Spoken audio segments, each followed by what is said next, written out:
Greetings to all my friends and family, and welcome to this episode of my Greek Orthodox Odyssey with Geron Nektarios.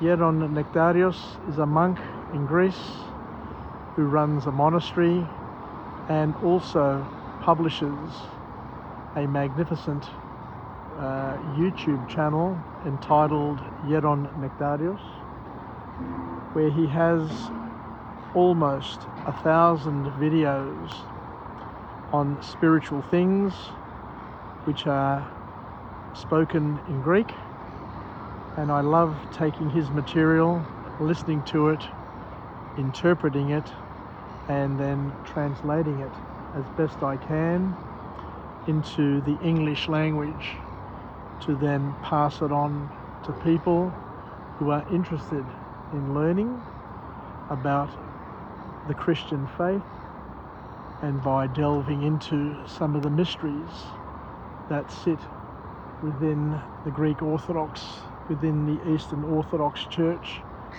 Some mysteries, some information, some beautiful stories that have been lost over time, and I guess lost and failed by the lack of interpretation and translation in the past. Today what I'm going to do is talk about a topic that Geron Nektarios touched on, which is the story about Saint Symeon, or Theodochon, Saint Symeon the God receiver, Saint Symeon the person who was there at Jesus's 40th day to receive Jesus and to witness the completion of the prophecy of Isaiah, a prophecy that he, who was one of the 72 scholars who helped translate the Old Testament, to be able to receive Jesus into his hands and to say that he is glorified to be able to have lived long enough to have seen the Messiah and to receive the Messiah.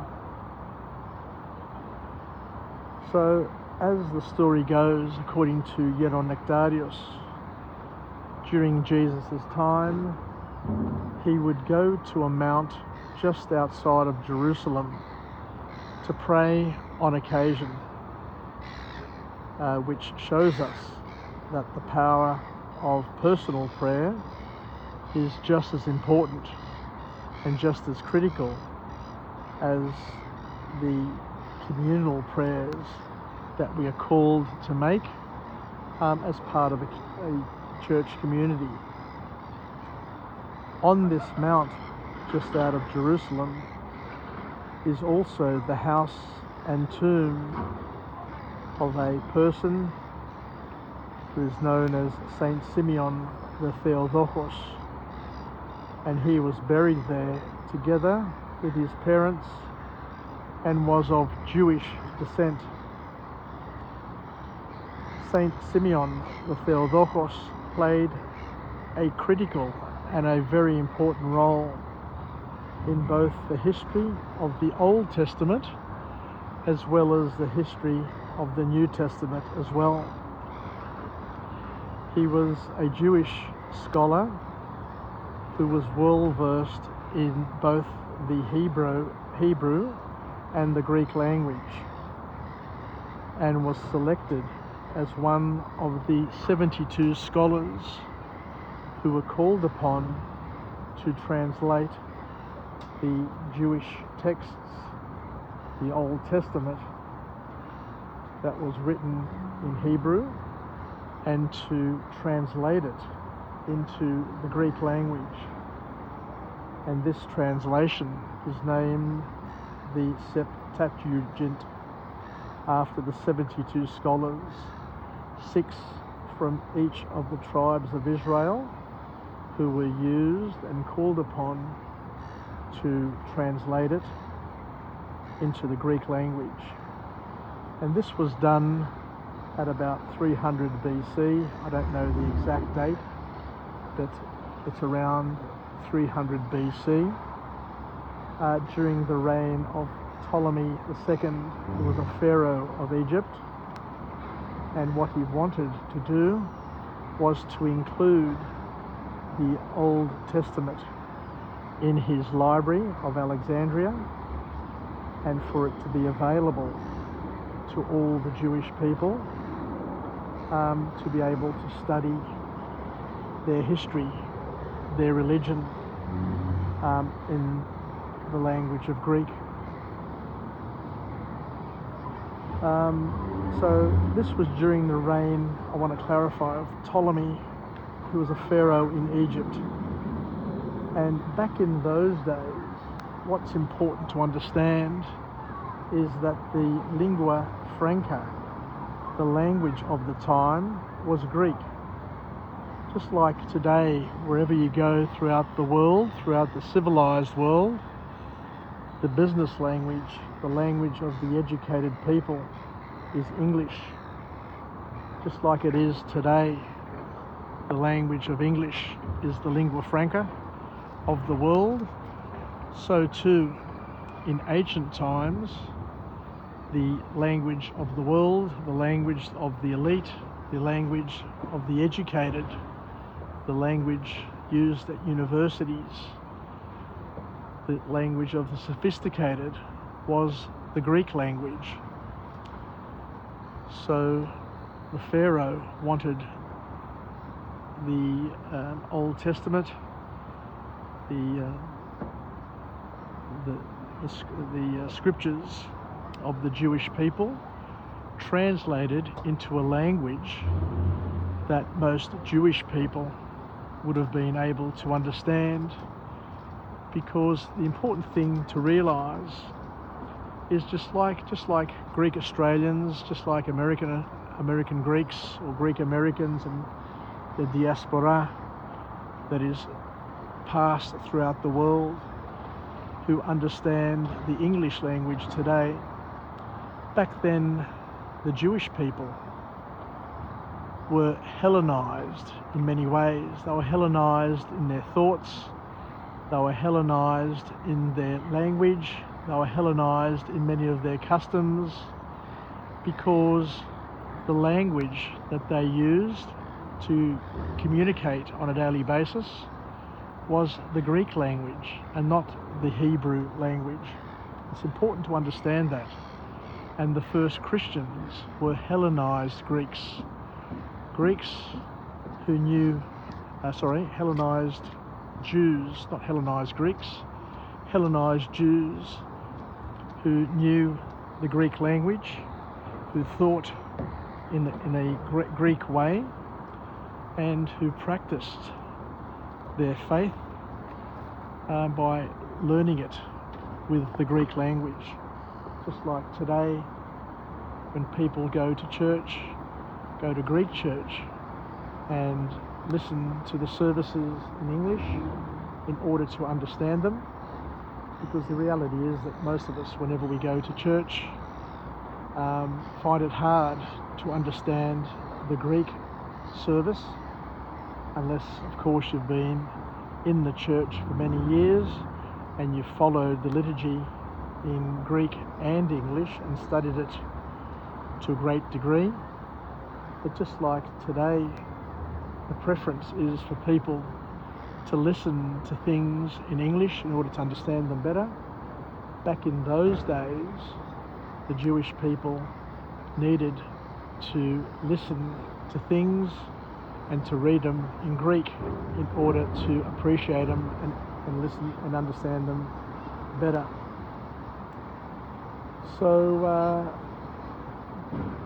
just like, as we mentioned before, Greek was the lingua franca, the Jewish people wanted their Old Testament, their Jewish texts, their Jewish scriptures to be translated to Greek in order for the current people and future generations to be able to understand it and read it as well.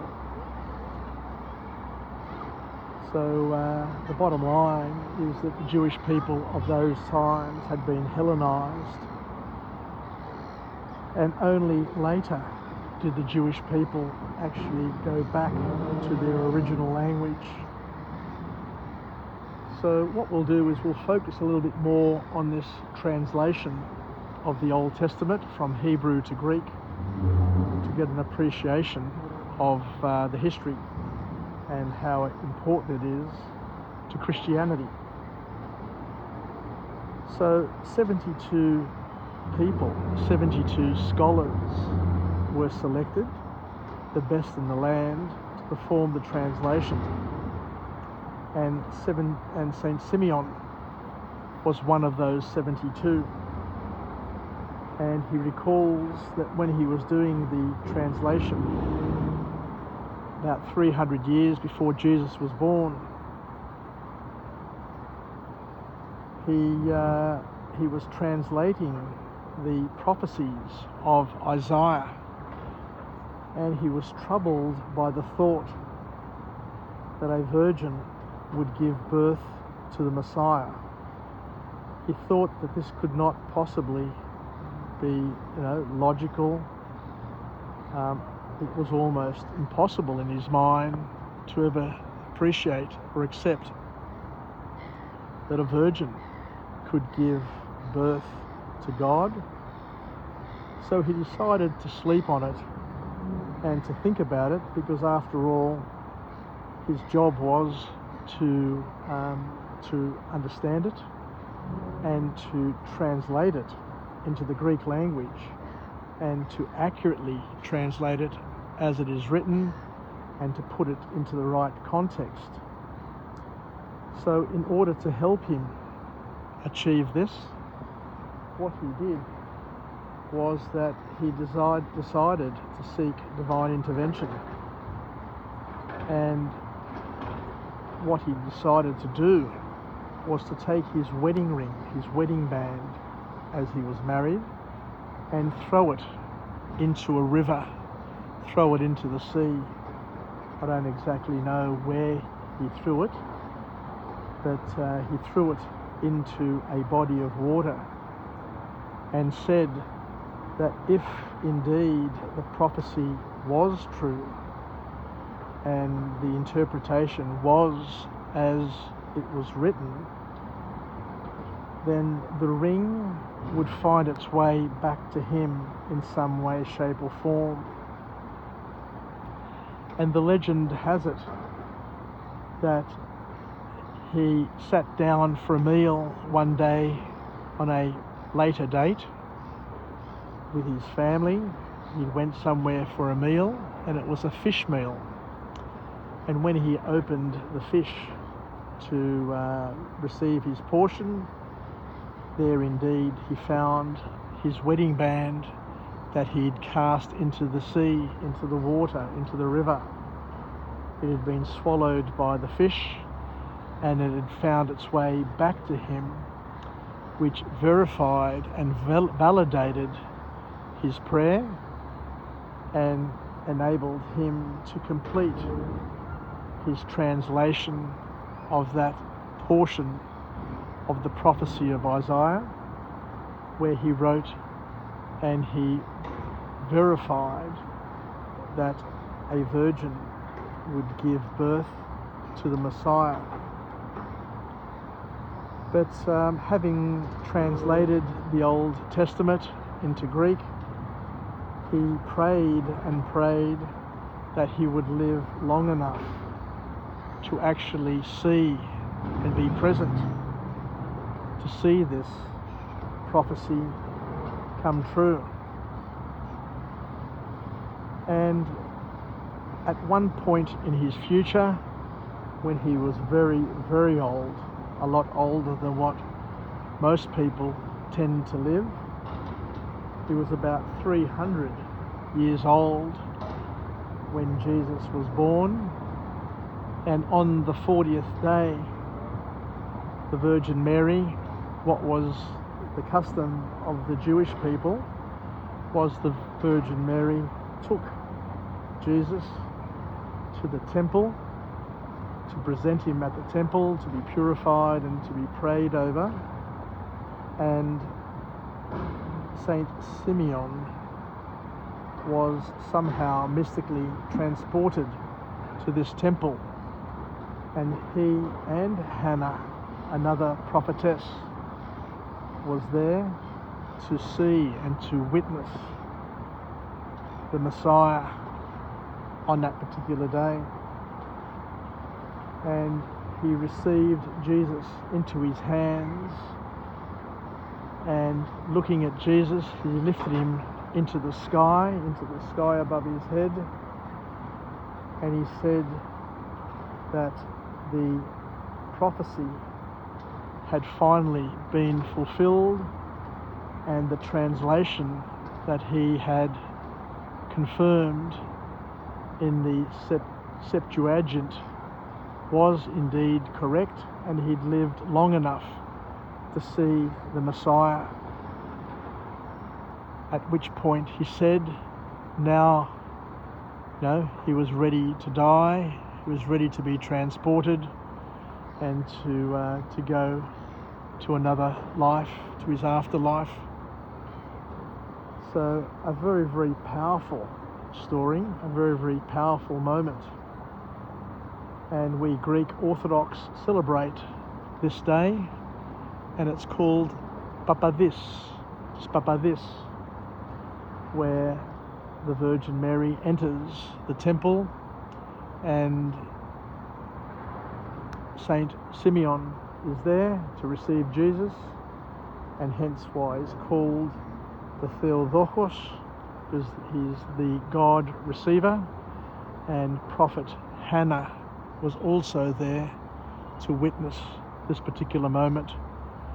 So a completion, a fulfillment of a prophecy, and a bridging of the Old Testament to the New Testament, where a witness is there.